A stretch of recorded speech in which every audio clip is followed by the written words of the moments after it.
Hello friends, आज आपण मराठी अक्षर भारती 9वी कविता औक्षण अभ्यासणार आहोत. कविता 9वी औक्षण. इंदिरा संत सुप्रसिद्ध कवयित्री, कथाकार, ललित लेखक म्हणून प्रसिद्ध आहेत. भावकविता लिहिण्यामध्ये त्यांचा हातखंड आहे आणि प्रीती, विरह, एकाकीपणाचे दुःख या भावनांवर त्या जास्त प्रकर्षाने लिहितात.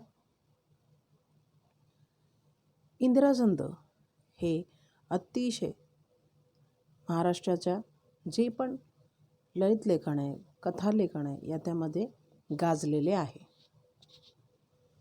बच्चों, आज हम मराठी 9वी कविता औक्षण ये पढ़ने वाले हैं. ये इंदिरा संत इन्होंने लिखी है और इंदिरा संत ये एक कथा लिखने वाली भी है, ललित गद्य ये सब वो लिखती है जो ज़्यादा करके फीलिंग्स है, जैसे प्रीति, विरह, दुख, ये जो भी भावनाएं हैं उस पर लिखने में उनका बहुत ही बड़ा योगदान रहा है. या कवितेमध्ये मुलांनो त्यांनी जर आपण प्रस्तावना बघितली तर सीमेवर लढायला जाण्यासाठी सुसज्ज झालेल्या जवानाला साऱ्या देशवासियांकडून केले जाणारे हे औक्षण आहे. औक्षण जे शीर्षक पण आहे. तर औक्षण म्हणजे मुलांनो की मंगलमय दिव्याने केलेली आरती. माहीत असेल तुम्हाला की जेव्हा पण तुम्ही एका चांगल्या कार्याला जातात, जसे सैनिक लढायला जातात, तसे कुठल्याही चांगल्या कार्याची सुरुवात किंवा तुमचा वाढदिवस असेल तेव्हा औक्षण केले जाते. आणि हे एका सैनिकाचे औक्षण करताना विविध भावना आणि त्याचे वर्णन कवयित्रीने यातून व्यक्त केलेले आहे. बच्चों, हम प्रस्तावना जानते हैं. इस कविता में जो एक फौजी है, एक जवान है, वो जब लड़ने के लिए जाता है, अपनी देश को बचाने के लिए जाता है, तो सारे जो देशवासी है, वो जो भारतीय है, वो उनका औक्षण नहीं कर पाते. उनकी जो माँ है वो ही कभी कभी जब फौजी अपने काम पे जाता है तो उन्हें उनकी आरती करती है. ये जो आरती है जो दियों से की जाती है, यही औक्षण है. इसी को मराठी में औक्षण कहते हैं. और ये हम औक्षण नहीं कर सकते, लेकिन हम मन ही मन उस हर एक सैनिक को हम औक्षण करते हैं. जैसे हमारे लिए उनके प्रति प्रेम है, आदर की भावना है, हमारा मन सहज ही उनके लिए खुशी से झूम उठता है जब भारत विजय प्राप्त करता है. तो ये एक तरह का औक्षण ही है, ये एक प्रकार की आरती है जो हम उनके लिए मन में करते हैं.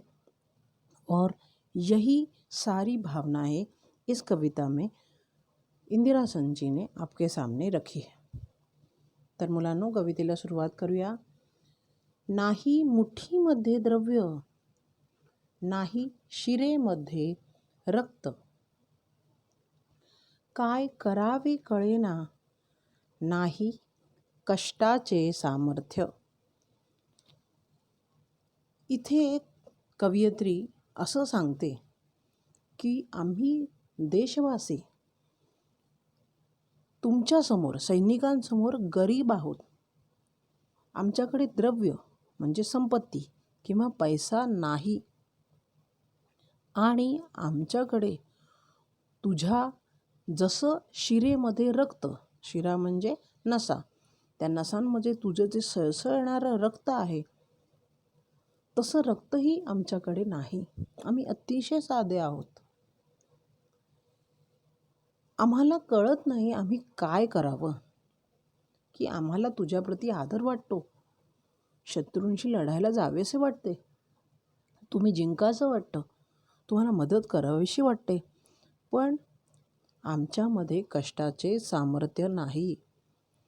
आमच्याकडे ते बळ नाही. सामर्थ्य म्हणजे बळ ते नाही. आम्ही तुमच्यासमोर फारच लहान पडतो. म्हणजे मनात भरपूर विचार जरी तुमच्याविषयी आले तरी आम्ही काहीच करू शकत नाही. बच्चों, पहली पंक्ति में कवयित्री इंदिरा संत लिखती है, नाही मुट्ठी मध्य द्रव्य। जैसे हमारी मुट्ठी में पैसे नहीं, मतलब सैनिकों के सामने, ओके, हम अगर उनका कंपैरिजन करते हैं कि सैनिक और हम, तो हम उनके सामने गरीब है। हमारे पास वो धन दौलत नहीं, हमारे पास उनके लिए देने जैसा कुछ भी नहीं। हम सारे जो भी नागरिक है, देशवासी है, वो आपके सामने कुछ भी नहीं। और ना ही हमारे पास वो बहुत जोश है या फिर वैसा खून है जो आपकी रगों में दौड़ता है। शिरे मध्य रक्त, रगों में दौड़ने वाला खून, वैसा खून भी हमारे पास नहीं है। हम बहुत ही सीधे साधे हैं। हमें लगता है कि हम आपकी मदद करेंगे, हमें लगता है हमें आदर लगता है, हमारा जो भी हमारी छाती चौड़ी हो जाती है जब हम आपके बारे में सुनते हैं। लेकिन हम एक्चुअल में जो अभी की परिस्थिति है उसमें हम कुछ भी नहीं कर सकते। हमारे पास ना ही वो सामर्थ्य है, वो बल है, वो कष्ट करने की ताकत है जो आप में है। और इसी के लिए हमें ये नहीं समझ में आता कि हमें क्या करना है। जब आप लड़ने के लिए तैयार होते हो, आप युद्ध भूमि पे हो, तो हमें भी लगता है कि हम आप जैसे करें, लेकिन आप बलवान हो, आप शूरवीर हो, आप में ताकत है, आप मन से बहुत ही धनवान हो और आप में वो खून है जो आपके शौर्य को उजागर करता है, लेकिन हम में वो नहीं है। बघा मुलांनो, पुढे इंदिरा संत म्हणतात, जीव ओवाळावा तरी जीव किती हा लहान, तुझ्या शौर्य गाते पुढे त्याची केवढीशी शान। आम्हाला असं वाटतं की आम्ही तुझ्यावर जीव ओवाळून टाकावा।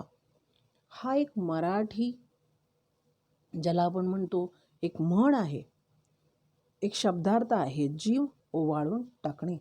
जेव्हा एखाद्याविषयी तुम्हाला अतिक प्रेम वाटेल की आपल्या जीवापेक्षाही त्याचं मोल मोठं आहे, तेव्हा जसं बहिणीला नेहमीच असं वाटतं की भावावरून जीव ओवाळून टाकावा, तिच्या प्रत्येक हाकेला तो मदतीसाठी येतो। मग इथे आपल्याला कोणावरून जीव ओवाळून टाकावा असा वाटतो आहे, तर तुमच्या शौर्यापुढे, तुमच्या सामर्थ्यापुढे, तुमच्या पराक्रमापुढे। आणि या सगळ्या तुमच्या शौर्य गाथेची, शौर्य कथेची, पराक्रमाची शान केवढी मोठी आहे, फार मोठी आहे, आणि आम्ही त्याच्यापुढे फार लहान आहोत। आमची छोटीशी जी शान आहे तुमच्या मानाच्या पुढे, जो तुम्हाला भारत देशाकडून लढण्याचा मान मिळाला आहे त्याच्यापुढे आमची शान खूपच लहान आहे। तरी आम्हाला असं वाटतं की जीव ओवाळून टाकावा, पण आम्ही काहीच करू शकत नाही, आम्ही काहीच तुमच्यासाठी त्यावेळेला करू शकत नाही। बच्चों, अगली पंक्ति में इंदिरा संत जी आपसे कहती है, जीव ओवाळावा तरी जीव किती हा लहान। हमें ऐसे लगता है कि जैसे मराठी मुहावरा है जीव ओवाळणे, इस पे हमारी जान न्यौछावर करना।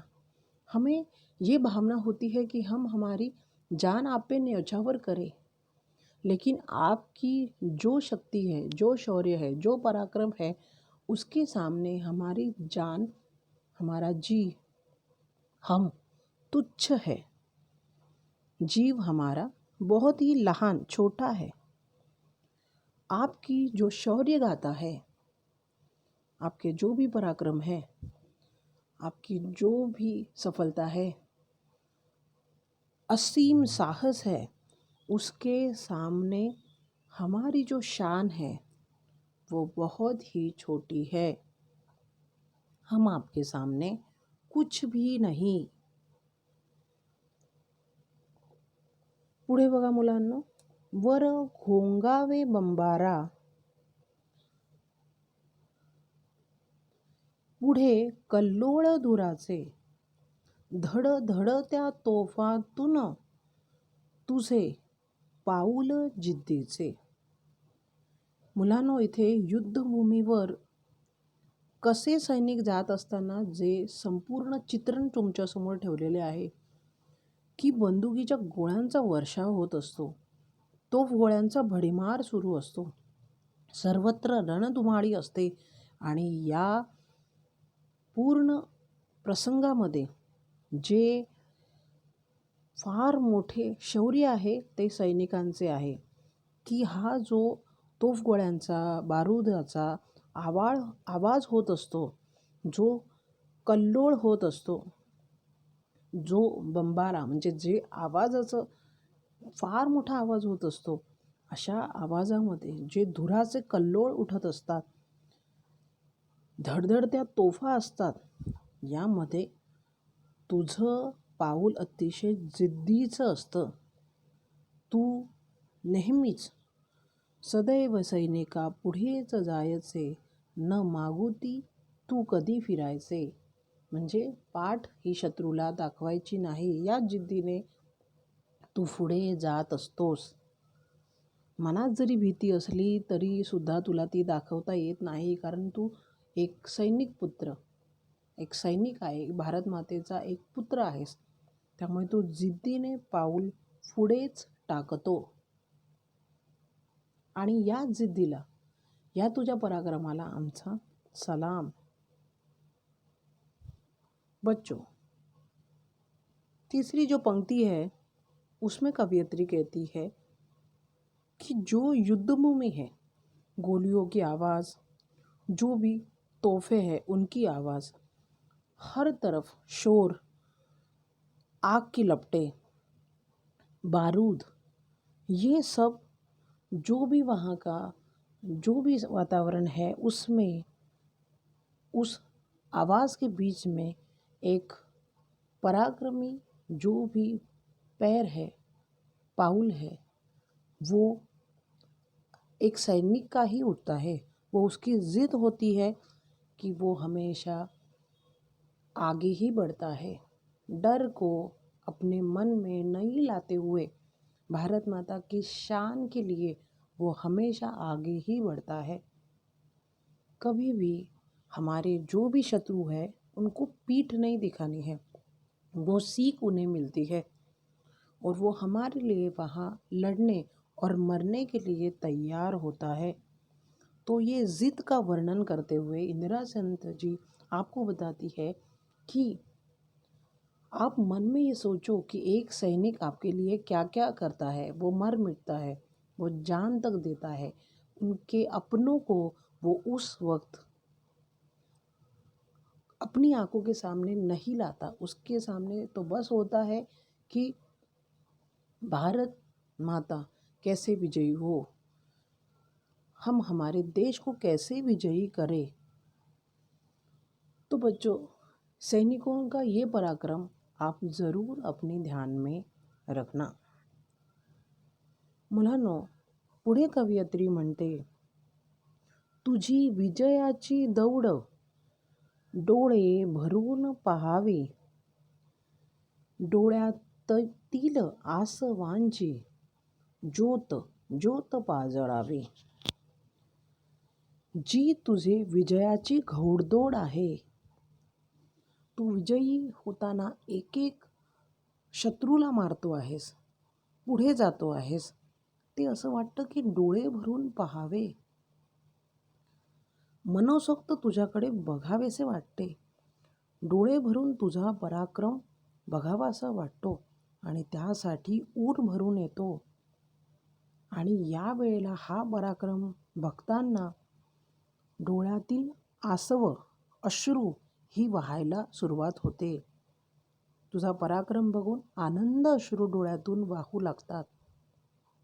त्या अश्रूच्या एक एक थेंबातून एक एक ज्योत निर्माण होते आणि या ज्योतीने तुला ओवाळून आम्हाला आमचा जीव ओवाळून टाकावासा वाटतो. ती ज्योत ही आमच्या अश्रूची आहे आणि ती आम्हाला तुझ्यावरून ओवाळून टाकावीशी वाटते. कवयित्रीने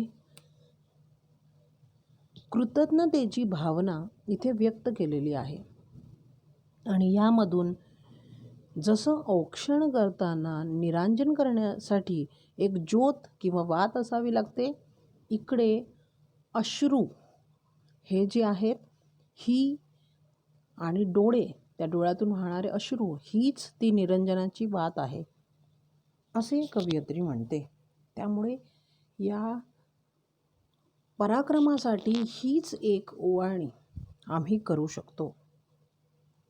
बच्चों, आगे कवयित्री कहती है कि जैसे जैसे युद्ध भूमि पर आप एक एक पराक्रम करते आगे बढ़ते हो, उसमें आपका पराक्रम देख के, आपका जो भी शौर्य है वो देख के हमें ऐसे लगता है कि हमें क्या करना चाहिए आपके लिए. डोळे भरून पाहने, हमें जो भी आपका पराक्रम है हमें हमारी आँखों में समा जाता है और ऐसे लगता है कि हम बहुत ही अभिमान से, उत्साह से आपका ये पराक्रम देखें, आपका ये सामर्थ्य देखें और हमें बहुत ही उस वक्त हमें प्राउड फील होता है. हमें वो देख के जो खुशी के आंसू है वो बहने लगते हैं और ये जो खुशी के आंसू है उनकी एक एक जो भी दिया है, जोत है, वो बन जाती है और उसी दिए से हम आपकी आरती करना चाहते हैं. हम आपके लिए और कुछ भी नहीं कर सके तो भी जिस तरह से आप एक एक शत्रु को मारोगे, आप विजयी बनोगे, हम आपके लिए आपके पराक्रम से, खुशी के आंसू से आपको सिर्फ आरती कर सकते हैं. और उसी वक्त हम यही हमारा आपके लिए एक जो भी आदर है, रिस्पेक्ट है, वो आपके लिए रहेगा. अशा असंख्य ज्योतीची तुझ्या मागून राखण, दीन दुबळ्यांचे असे तुला एकच औक्षण. अशा असंख्य ज्योतिषी, अशा खूप साऱ्या अश्रुरूपी दिव्यांची, ज्योती मतलब दिवा, तर त्याच्या मागून तुम्हाला आम्ही रक्षण करण्यासाठी आम्ही तुम्हाला आशीर्वाद देत आहोत आणि हे करताना आम्ही तुमचं स्वागत करीत आहोत. इथे मुलांनो, राखण आणि औक्षण या यमकाचा अतिशय सुंदर पद्धतीने त्या उपयोग करून घेत आहेत आणि हेही सांगतायत की तुमचं रक्षण करण्यासाठी आम्ही या अश्रूंनी, आम्ही जरी दीन दुबळे गरीब असलो तरी आम्ही तुमचं रक्षण करण्यासाठी आम्ही तुम्हाला आशीर्वाद देऊ शकतो, आम्ही तुमचं औक्षण करू शकतो, आम्ही तुम्हाला आरती ओवाळू शकतो, ज्याच्याने तुम्हाला कधीच कुठलाच दुःखद प्रसंग, भीती ही तुमच्या मनात राहणार नाही. आणि इथे कवयित्रीने जो आदर आहे तो त्यांच्यासाठी इथे व्यक्त केलेला आहे की आमच्या ज्या सदिच्छा आहे ते तुझं रक्षण करतील. आम्ही जरी गरीब असलो तरी जे पण अश्रू आहेत त्या अश्रूंनी आम्ही तुझे औक्षण करतो, जेणेकरून तू नक्कीच विजयी होऊन परत येशील. बच्चों, ये जो लास्ट की पंक्ति है उसमें कवयित्री कहती है, असंख्य ज्योति जो हमारे आंसू है उनका एक एक दिया बनाकर ऐसे सैकड़ों दियों से हम आपके पीछे आपका रक्षण करेंगे। हमारी दुआ में हम भगवान से आपकी रक्षा मांगेंगे।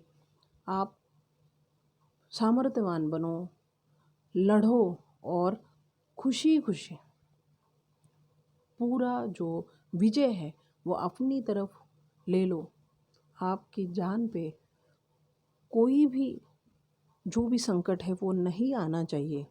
हम दीन दुबळे मतलब गरीब है, लेकिन हमारा जो औक्षण है, यहाँ औक्षण एक आदर के स्वरूप में है कि हम कुछ नहीं कर सके तो भी रोते रोते आपकी शान में आप हमारे जो आंसू है, खुशी के आंसू, उनका एक एक दिया बना के आपकी आरती हम करेंगे। आपके जीवन में खुशियाँ या फिर भारत का विजय हम मांगेंगे। और इसी तरह से हमें हर भारतवासी को सैनिक के प्रति एक आदर दिखाना चाहिए। मुलांनो, तुम्हाला माहिती आहे की देशांच्या सीमा या बनलेल्या आहेत आणि या सीमांवर त्यांचे रक्षण करण्यासाठी सैनिक हा उभा ठाकतो. ऊन असो, वारा असो, पाऊस असो किंवा कडाक्याची थंडी, तो तिथे तुमच्या देशाचं रक्षण करण्यासाठी आहे. आणि अशा वेळेला तो कुठलीच भावना न आणता एक नोकरी म्हणून नव्हे तर एक श्रद्धांजली म्हणून, पराक्रम म्हणून तुमच्या देशाला वाचवत असतो. आणि त्याच वेळेला देशामध्ये काय चाललेले असते तर भांडण, वाद, चढाओढ, आणि हे सगळं जरी असलं तरी भारत मातेची सेवा करण्यामध्ये एक सैनिक कधीच कसूर करत नाही. तो प्राणांची पर्वा करत नाही. तो सीमेवर तैनात असताना डोळ्यात तेल घालून देशाच्या सीमेचे रक्षण करतो आणि म्हणूनच तो तिथे उभा असतो आपल्या सीमेवर कुठल्याही संकटाशी सामना करायला. म्हणूनच आपल्या घरामध्ये आम्ही अतिशय सुरक्षित असतो. आणि म्हणूनच एक ही आदरांजली कवयित्रीने इथे व्यक्त केलेली आहे. तो बच्चों, हम ये जो सैनिक है, ये जो फौजी है, उन जैसी जो उनके पास एक पराक्रम होता है, जिद होती है, उनमें वो खुद के जो भी फैमिली है उनके बारे में, उनकी इच्छाओं के बारे में नहीं सोचते हुए अपनी जान हथेली पे रख के, खुद की परवाह न करते हुए उनके सामने एक ही जो ध्येय होता है वो है देश की सुरक्षा। और इसमें उन पे ना बरसात, ना किसी प्रकार की ठंडी, ना कोई भी एटमॉस्फेयर उनमें चेंज नहीं लाता है। वो खुद का जो भी सेल्फिशनेस है वो छोड़ के हमारी देश की सेवा में अपनी प्राणों की परवाह न करते हुए जान न्योछावर करते हैं। और इसीलिए हम अगर उनके लिए कुछ नहीं कर सकते तो फिर भी हमें उनके लिए एक रिस्पेक्ट, एक गर्व, एक प्राउड फील रखना ही चाहिए।